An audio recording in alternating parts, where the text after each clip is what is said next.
profesor de la sección de enfermedades infecciosas de la Universidad de Antioquia. El doctor Wilmar nos va a volver, apareció María Angélica. No te vi. Sí. Bueno.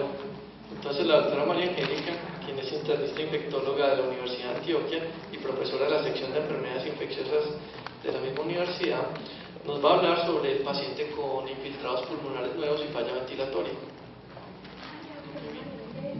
Gracias. Bueno, yo pensé que era que mi charla iba buena. Bueno, muchísimas gracias por invitarme. Quiero aprovechar y felicitar a la FAI en su cumpleaños. Y pues es muy rico tener la oportunidad de acompañarlos pues casi desde sus inicios y poder celebrar cumpleaños con ellos. Vamos entonces a ver este caso y esperamos pues poder aprender un poquito de la historia de esta señora de 78 años, una ama de casa, vive en Medellín, no tiene pues como un antecedente ocupacional importante y ella vive una vida limitada entre su cama, su silla de ruedas, no deambula por la casa, tiene que ir 3 veces por semana a hemodiálisis porque tiene una falla renal y eso la tiene desde hace 5 años. Ella utilizaba una fístula arteriovenosa, pero esa fístula empezó a disfuncionar y hace 15 días tuvieron que dejar de utilizar esa fístula y pasar un catéter Majurca, un yugular derecho.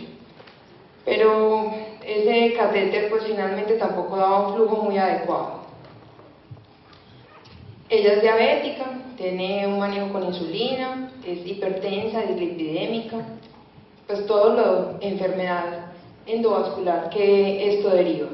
Tiene una CVD hace 4 años, que fue lo que la llevó a tener que vivir de la cama a la silla, de la silla a la cama.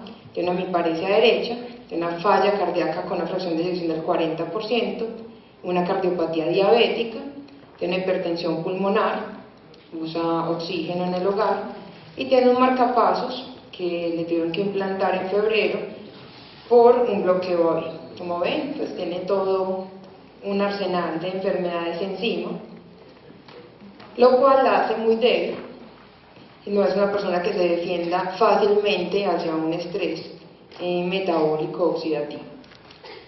La historia de esta señora es que hace una semana empieza a presentar disnea y esa disnea es en reposo, pero se ha ido aumentando y tiene un dolor pleurítico derecho. No tiene fiebre, no tiene diaforesis, no ha perdido peso, no tiene tos, no tiene expectoración. Cuando ella ingresa, pues está con una presión normal para ella, que es hipertensa, un poco taquicárdica, una frecuencia respiratoria normal. Es importante que vean ese 18 en una persona que se mantiene en hemodiálisis, es una frecuencia respiratoria normal. Ella pues en cama, como ya sabemos, pero no tiene escaras, tiene engurgitación yugular a 60 grados, sus ruidos son rítmicos, los ruidos respiratorios están disminuidos en las bases, tiene crépitos bilaterales y tiene un abdomen blando. Los exámenes que le toman al inicio muestran una anemia con un volumen corpuscular medio de 83, tiene unos leucocitos normales con una distribución normal, una elevación leve de los eosinófilos, unas plaquetas normales. Esta PCR es normal hasta 1, tiene 2,4 y unos reticulocitos de 2,6.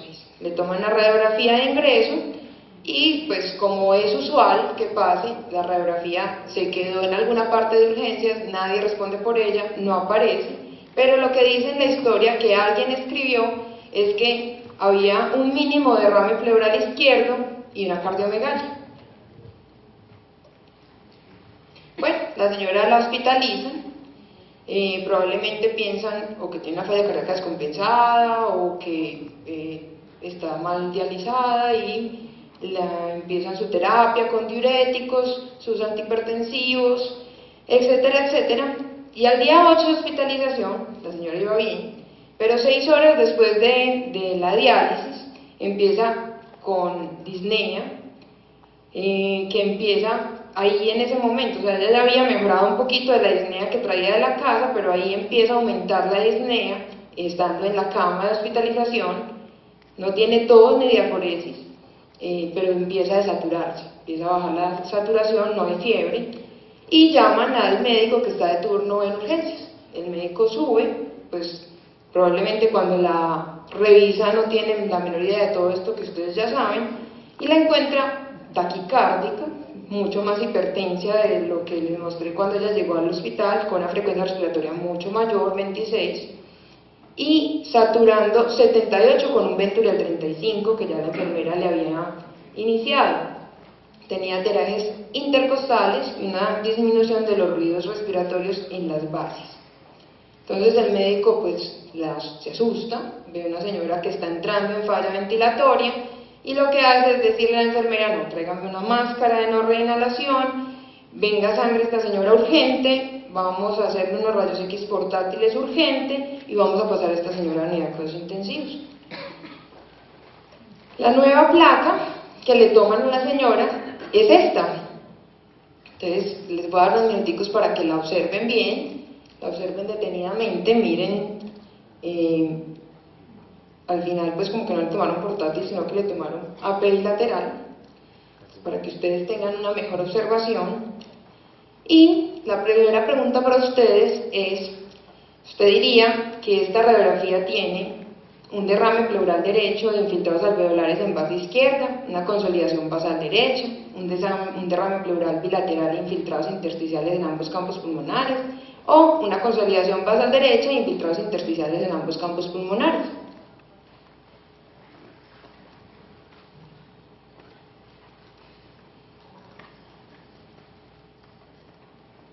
Vamos a mirar.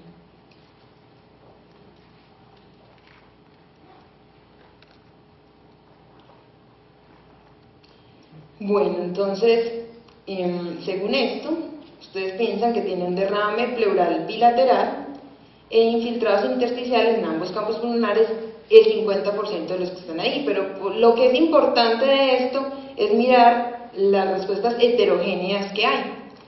Esto es muy importante y quiero que lo recuerden para lo que vamos a mirar más adelante. Bueno, siguiendo con la evolución, la señora ya está pues acabadita de llegar a la unidad de cuidados intensivos y ellos no ven la consolidación, ven un derrame pleural derecho y la llevan a que le hagan una toracentesis. Y el resultado de la toracentesis es ese que ustedes ven ahí. Quiero que lo observen bien, miren los valores, la relación entre el líquido y sérica se las escribí ahí para que no tengan que perder tiempo haciendo la cuenta. Y la siguiente pregunta es si el líquido pleural sugiere una infección.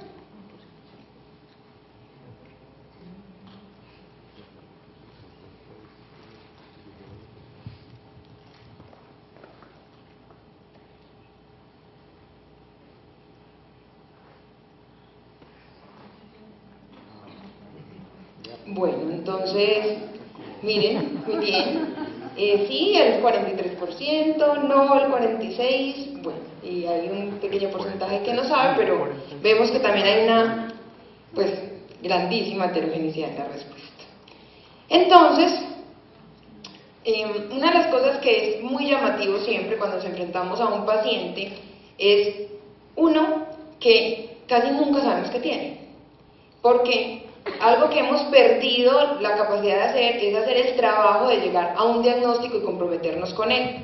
Y una de las cosas que es pues, inminentemente fundamental para poder tratar a un paciente es saber qué tiene. Si uno no sabe qué tiene, es como cuando uno llega a un lugar, no tiene un mapa, no sabe para dónde va. Entonces, Line se tomó el trabajo de escribir un artículo en el 2012 en New England Journal, que es famoso, es clásico, y lo que dice él es que cuando uno tiene derrames grandes, importantes, que él define como mayores de 10 milímetros en la radiografía, pues uno debería estudiar ese líquido. Si el derrame es pequeño, entonces uno pues puede observar el paciente. Y realizó unos criterios que son bastante conocidos para que uno decida, después de estudiar el líquido, si es un trasudado o un exudado, y con eso tome decisiones y llegue a un diagnóstico. Los criterios de Lyme son pues bastante conocidos por ustedes, pero tal vez nunca nos hemos sentado a mirar qué tanto sirven o qué no tanto sirven. Según los estudios iniciales de Lyme, si uno sigue estos criterios que son los criterios clásicos, puede llegar efectivamente a pensar que eso es un exudado con la probabilidad del 98%, una sensibilidad bastante buena, por una especificidad que puede verse deteriorada porque hay eventos que pueden confundir al clínico y pueden ver esto como un exudado cuando realmente no lo es. Lo usual es que los trasudados sean más frecuentes en insuficiencia cardíaca, cirrosis, y el TEP tiene esa característica de que puede ser o un trasudado o puede ser un exudado. Y aquí hay un punto, pues estos todos más o menos los conocen, pero hay un punto que les quiero resaltar, y es que la uremia es una de esas características que hacen que los líquidos se conviertan en exudados. Si uno mira y hace los criterios de Lyme, como los hizo Lyme, si nos devolvemos acá, van a ver que realmente esto es un exudado, porque la relación entre las proteínas del líquido y la sérica es mayor a 0.5 y también hay una importante elevación de la deshidrogenasa del líquido. Entonces es un exudado, y si recordamos Nuestra Señora y nos devolvemos hacia atrás y empezamos a recordar cosas importantes, ella le habían quitado la diálisis por la fístula y le habían implantado un catéter que no funcionaba muy bien. Hay otras cosas que tenemos que mirar en el líquido y nos ayudan mucho a los clínicos, y es el conteo diferencial. Si hay un predominio de neutrófilos, uno piensa que si esto es un proceso agudo, o si es de monocitos, que es un proceso crónico, o si es de eosinófilos, cualquiera de estas cosas está impactando sobre el paciente. Pero si ustedes miran ahí, esto le ayuda a uno a tomar decisiones muy vagas, porque la decisión principal de qué tiene el paciente viene de antes. Uno ya tomó la decisión de qué tiene el paciente y está haciendo las pruebas es para orientarse por caminos ya mucho más delgados, como saber la etiología. Pero el diagnóstico de base del paciente uno lo tiene que hacer de antes, porque entonces termina involucrado en los errores de que los exudados sean siempre infecciones, cuando ya les mostré que no, o que los trasudados son siempre falla cardíaca, cuando ya les mostré que no. Entonces primero tienen que hacer un diagnóstico clínico bueno y ya después encaminarse por el camino de los paraclínicos para llegar a ser más fino el diagnóstico, pero ese no puede ser su diagnóstico. Igual, si tienen un pH bajo, puede ser un empiema, una neoplasia, una ruptura esofágica, y el cuento con el hada, pues hay muchos reportes de cuánto debe ser para uno inclinarse a pensar que es tuberculosis. A mí me gusta el de 40 porque tiene una buena sensibilidad, una especificidad, pero una vez más les digo, esto no hace diagnóstico. Ustedes son los que orientan e interpretan las pruebas según lo que ustedes ya han hecho en su cabeza como diagnóstico clínico. Y la glucosa, si es menor de 60, pues orienta más a infección.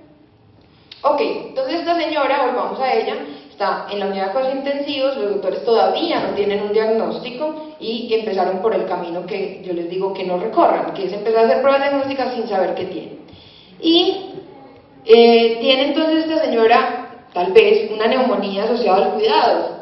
Vamos a tratar de pensar lo que le ha pasado, la forma como se enfermó, y voten y díganme si a ustedes les parecería que este es un diagnóstico de trabajo probable.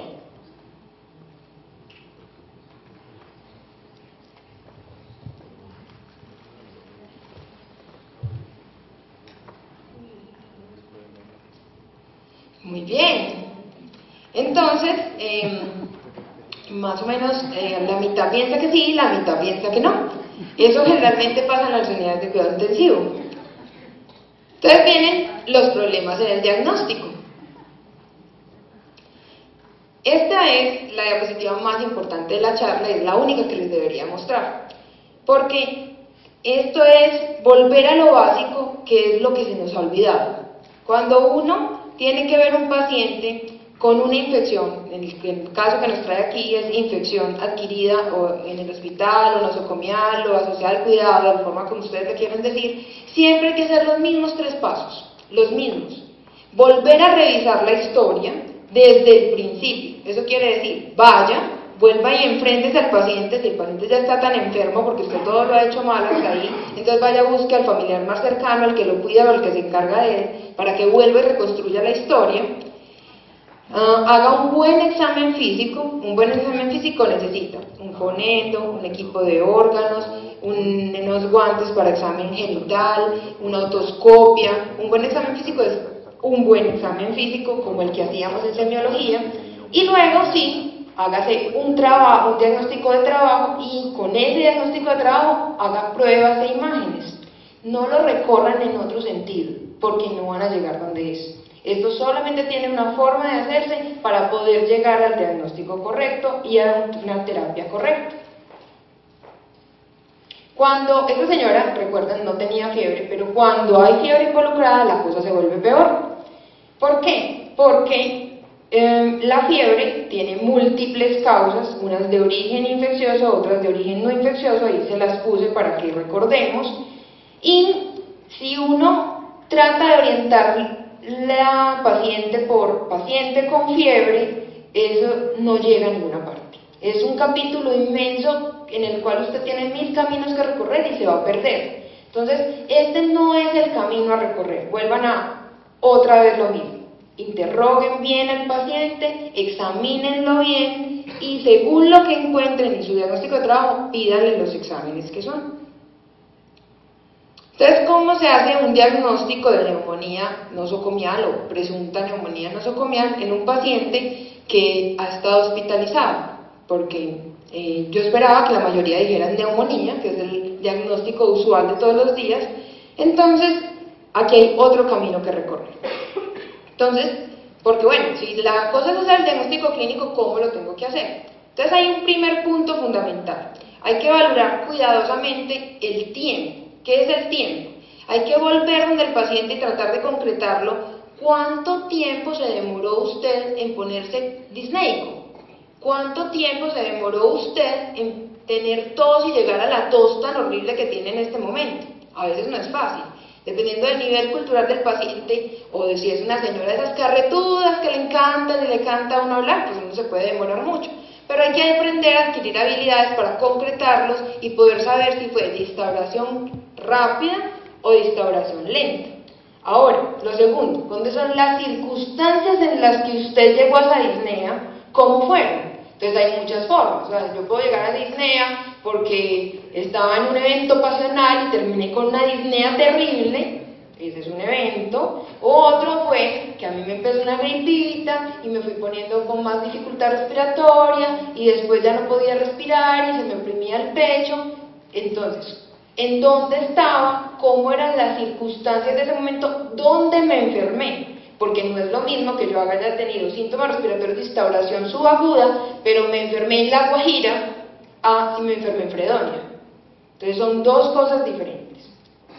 Ahora, cuando ya usted tiene al paciente hospitalizado varios días y le está haciendo el diagnóstico de presunta neumonía, usted va a tener unos registros, ya sea de gases arteriales si está en la unidad de cuidados intensivos, o registros de saturación que si está en hospitalización.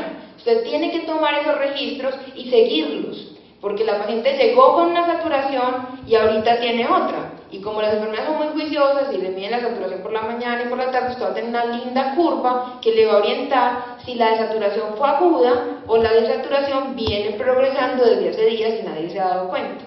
Valore la curva térmica, pero la curva térmica la tiene que ver a la luz de los medicamentos que el paciente está recibiendo. Porque si no se gana nada, usted va y mira todo el registro de enfermería, no hubo fiebre desde que el paciente llegó, pero todos los días le aplicaron 4 veces al día de dipirona. Entonces hay que mirarla en ese sentido. Valore cuidadosamente el volumen de las secreciones, y eso también se lo pueden preguntar a los pacientes. Bueno, ¿usted tose? Sí, yo toso desde hace mucho tiempo. ¿Ahora está tosiendo más? Sí. Y cuando usted tose, pues esputa. Entonces está esputando más ahora.